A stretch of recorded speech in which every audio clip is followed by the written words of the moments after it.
না হয়ে মুসলমানের বাড়ি হয়েছে ডিশান্টেনিয়ারের লাইন। মুসলমানের বাড়িতে প্রতিদিন আল্লাহর কোরআন তেলাওয়াত হবে, কিন্তু তা না হয়ে স্টার জলসাজি বাংলা মুসলমানের বাড়ি চলছে। কথা বল ঠিক কিনা?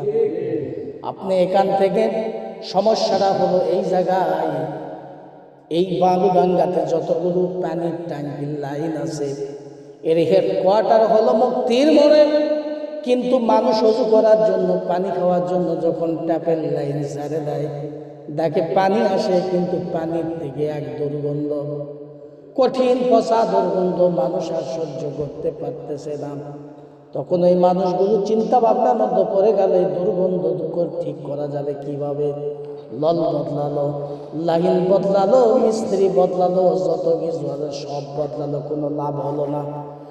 পর্যবেক্ষণ করে দেখা গেল যেটা হেডকোয়ার্টারে যে ট্যাঙ্কি, এই ট্যাঙ্কির মধ্যে এক বিড়াল মরে পড়ে আছে। কি মরে?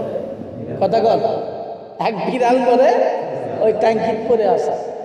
এখন বলেন তো ওই বিড়াল না তোলা পর্যন্ত কি ট্যাঙ্কি পরিষ্কার হবে? কথা বলেন। আল্লাহ পাক জানিয়ে দেয়, হে মানুষ, লাকাদ কারামনা বানি আদম, তুমি একজন সম্মানিত মানুষ, তোমার এই দেহ আছে, হাত আছে, পাও আছে, চোখ আছে, মুখ আছে, কান আছে, দেহ আছে, মাথা আছে, জ্ঞান আছে, বিবেক আছে, সব কিছু তোমার আছে, কিন্তু মানুষ তোমার দেহের মধ্যে এক টুকরা জায়গা আছে বাম স্তনের 2 আঙ্গুল নিচে 2 আঙ্গুল পরিমাণ পাঁজরায়।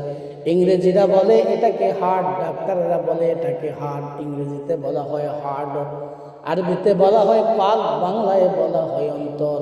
আল্লাহর নবীজি বলেন এই জায়গাটা কোন মুসলমানের যদি পবিত্র যদি হয়ে যায়, রাসূলুল্লাহ বলেন সমস্ত